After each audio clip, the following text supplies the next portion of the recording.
Hi, it's Renee. Welcome, namaste, and thank you for coming to my Talking Dharma. And tonight, with Halloween around the corner, I thought it was kind of fitting to be able to talk about fear, the two different kinds of fear or being scared. The two of them kind of go together, right? But we sometimes we don't even know why we're scared or we fear something.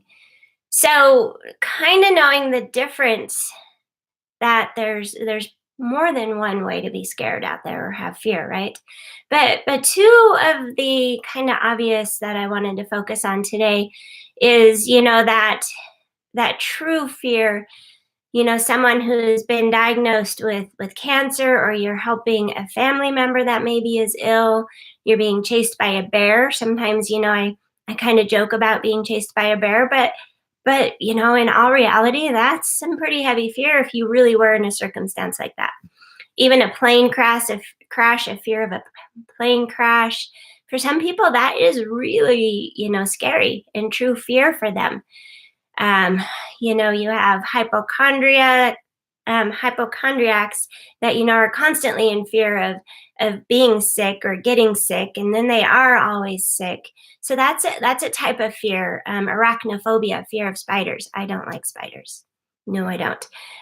So there's diagnosed fears out there, right? There's a name for being a hypochondriac or arachnophobia, and so on and so on. So fear and being scared has been researched for a long time, and it's real. I'm not here to take any fear away from you, but sometimes whenever we know the underlying factors as to what we fear, then sometimes it's easier to get through something, whatever it needs to be.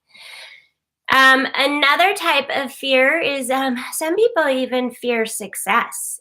As an entrepreneur or a business owner, it is kind of weird that you can fear success. And I have been there before. I've had that time in my life where I have, what if I am successful and then I have too much work to do? I'm just me. How do I do this? And then if I were to hire an assistant or an employee, what if my business it's only like a one-time success for a couple months and then I can't keep that employee paid and I've promised them a job? So, there's that kind of fear of putting yourself out there and the fear of what you're going to get back. Because along with that, the 50-50 side of that is the fear of putting yourself out there and getting crickets, getting nothing at all, right? So there's that kind of fear. And how does that fear even compare again to being diagnosed with a disease? So obviously there's several different kinds of fears out there. But today, kind of even covering that fear of putting yourself out there, because some of that is mindset, overcoming your mindset. 9 times out of 10, our obstacles, our excuses, our fears, 9 times out of 10, it's all in the head, right? Even my fear of spiders is probably technically more in my head than anything. Now, don't get me wrong, I'm not the type to scream bloody murder when I see one. I just prefer not to have one in my house, poisonous or not. However, I think we should all have a fear of poisonous spiders. You should always be aware and everything like that, right? You should be careful. But the fact that I see one climbing on the wall and I don't want it in my house is somewhat mindset. I can overcome that. I actually should and can. And I do. I take care of the situation and then move on with my day. It doesn't stop me in my tracks. I am not frozen. It doesn't hinder my life. I can still move on. But some people do have fear, like fear of flying. Some people will not get on a plane. And I think that kind of stops them from being able to see the world. Granted, you can see the world by car, but if you have a fear of flying, why is riding in a car okay? Right? Because when you really look at the statistics out there, the chances of getting in a car accident are much greater than flying. Most accidents happen within 5 miles of your own home. right? So that fear, though, that stops you from doing things, stops you from getting out there. So that fear of that stops you from owning your own business or learning something else or taking on something else. How about if you've ever had a child, man, finding out that you're pregnant, whether you want a child or not, that fear of, will I be able to raise this child? Am I going to be a good parent? Right? Right? That's a type of fear. And that fear, you got to agree, is much different than, again, being diagnosed with a disease or your life being endangered by being chased by a bear or going hiking in the fear of an avalanche that could actually happen. Right? So there are several different kinds of fear. Now, breaking it down today for the purpose of two different kinds of fear, let's break it down between survival and your life versus being fear of success or taking something in your life much further than what you are, putting yourself out there, right? So, yeah, let's keep that separate. So now that we've kind of even covered that fear, that survival fear, or that true fear of life or death, let's just move on to the mindset and the obstacles. So, what has created that fear of owning your own business or learning something new, taking on something new? And how that 9 times out of 10 is going to be mindset. So you got to figure out, when did you start believing that? When did it get installed in your head that maybe you're not good enough, you're not smart enough, you need more education, or even the fear of success? What if I make it? Why is that so scary? I mean, because for some people that would be a good problem to have, would to be successful. But there are people out there that have a fear of success. There's also what's called, the imposter syndrome. Imposter syndrome is that you do put yourself out there and you do whatever you're trying to do, but then you're worried that somebody's going to figure out that you don't know what you're doing, right? Because you have this fear of not knowing enough. So you put yourself out there, you're gung-ho, you're okay with putting yourself out there, but you're afraid somebody's going to figure out you don't know what the hell you're doing. So these are mindset. They're even also, you could call them limiting beliefs or obstacles that we even put in our own head. Or maybe somebody else put that in your head. Maybe your parents or some other role model out there didn't believe in you, and so they didn't support you in your venture. And so somehow in your mind, you started to believe that you're not good enough. And figuring out, oh, there's my dog's barking. But anyways, figuring out what created these obstacles or these limiting beliefs is step 1 to moving ahead. Step 2 is putting yourself out there. And step 3 is believing in yourself. So if you do put yourself out there, believing in yourself that it's not imposter syndrome, you have a passion for something and you're going to put yourself out there. Sometimes it doesn't always matter what you know or how much you know, but just putting yourself out there, and people appreciate that, because you know what? Your mess is your message. Putting yourself out there. There are people out there that would sometimes rather hear somebody's story nutritionally or physically or health-wise from somebody who's actually been through it than somebody who is a doctor who's studied it and researched it, which, don't get me wrong, there's a lot to be put behind being a doctor and research and helping people, and they've helped several people. But have you ever met that person who's not a doctor, a lawyer, or a professional in their field, or anyways, after their name, they don't have those designations after their name. But for some reason, you're drawn to them and you love hearing them and you love talking with them and you learn so much from them, right? Because they have something to offer. And it could be a real life experience that they have to offer. So stop worrying about that. Maybe you don't know enough about what your favorite passion is, that you can't turn that favorite passion into your job or just standing and becoming something else, right? We have to move past our fears.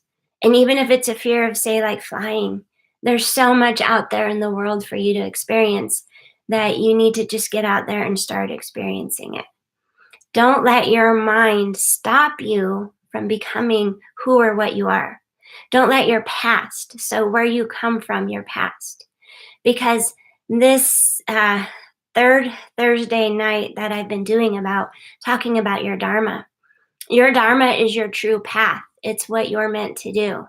And you need to get out there and you need to follow that true path and stop letting these limiting beliefs or obstacles get in your way, because there's somebody out there that wants to hear your story. There's somebody out there who wants to learn from you or work with you and grow with you. And having a fear of success, well, that's for some people a good problem to have. You know what? Deal with that whenever it comes along. Baby steps, one step at a time. But don't overthink something so much that the butterflies in your tummy churn and it stops you from becoming who you're meant to be and delivering your message. And I 100% get it. You know, me even setting up these third Thursday live talking dharmas, putting myself out there. Will anybody show up? Will anybody listen to it? Will anybody want to know what I have to say? Will someday somebody figure out that I'm an imposter, that I don't know anything, right? But if you're watching this and you've made it this far through this video, then maybe you do resonate with me. And that's what truly matters right here, right now. And I just want to be that accountability buddy for you. I want to help you on your path, finding your Dharma and then sticking to your Dharma. Because there's a lot of distractions out there. And there's a lot of non-believers out there that are going to tell you that, you know what, 1,000,000 people, Renee, are teaching yoga. Why do you want to teach yoga? Right? Because there's an abundance for all of us out there. There's an abundance of opportunities for all of us out there. And in the end, it's your Dharma, your path, and people are going to fall in love with you for you. So don't give up. Keep going. Keep trying. And don't let fear stop you. Fear is that little voice in the back of our heads that might help you be cautious along the way so that maybe you don't run before you can walk, right? There's that nice fine line, that gray area between putting yourself out there too soon and then totally stumbling over yourself and then losing the respect of people. But you know what? If somebody truly respects you for trying to do what you're doing, then hopefully they're going to support you and help you and guide you along the way. But you never know until you put yourself out there. And finding that middle ground between you know what you know. So don't second guess what you know. And put yourself out there. Be prepared. Organize a little bit. But there also comes a time where people put things off because they don't feel like they're organized enough yet. They don't know enough yet. But you just got to start trying. And just remember that your mess is your message. Nobody's perfect. And everybody's had their heart broken at some time, or they've been told that they're not good enough at some time in their life and been rejected. But you know what? You keep putting yourself out there. And then you find those like-minded people that resonate with you. And then it's just a beautiful place to be whenever you find people who are like-minded and they want to hear what you have to say. And also, you are able to listen to what they have to say. So it's that exchange of energy. And there's an abundance of people out there, an abundance of opportunities. And don't let fear stop you. When you start to hear that little voice in the back of your head, pause for a moment, of course. Okay, what's my little voice trying to tell me? But if your little voice is stopping you 100%, it's not letting you get past that obstacle or that roadblock, then sometimes you need to tell that little voice, it's okay. I'm going to put myself out there. Let's see what we get back, because it's an exchange of energy. All right, so I am going to keep this short and simple today. However, I do want to let you all know that my Goals Masterclass on Connecting the Dots takes this a little bit further. So, if you're kind of interested in what I was talking about tonight, about how your past kind of has set you up for the way you think today, sign up for my Goals Masterclass. It's on my website and it's an hour and a half video. You will pause it every now and then to answer some questions with a workbook. I've provided you a workbook to work through some steps on setting up some clear goals, defining what your obstacles and your limiting beliefs are, and then setting your goals to keep you motivated and strong and keep you going. And I do talk a little bit more about the fear in it, but it takes it much further. And I highly recommend it. The feedback I've gotten on it has been great. I even had one individual, she gave me feedback. She didn't feel like, she was very stuck in her life, but yet curiosity took her through the entire program. And in the end, she started to realize that she gets in her own way more than she thought she did. And by calling out these simple things of knowing your why and how you got to this point, and even how your past is configured into that, and knowing what your fears are, she said that it really brought to light to her some things that she does need to work on, right? So there's something in it for everybody. And the feedback I've been getting is great. And I do appreciate those of you who have taken it. If you're listening to this right now, thank you so much. And yeah, putting yourself out there and then getting feedback and listening to your intuition. Don't let fear stop you from achieving and becoming what you are, right? Unless it is that true fear. But knowing the difference between being challenged or true fear. That's what today is about. Of course, again, there's several other phobias and fears out there we could talk about. But today, the one that's all in your head, that's stopping you from accomplishing your goals and your dreams. And I want to thank you for being here, as always. I'm looking forward to my next third Thursday Talking Dharma, because that will be my first one from Maui. I'll actually be in Maui. And it'll be interesting to, a month from now, see how things are going and where I'm at, and sharing with you. So thank you for being here tonight, and namaste.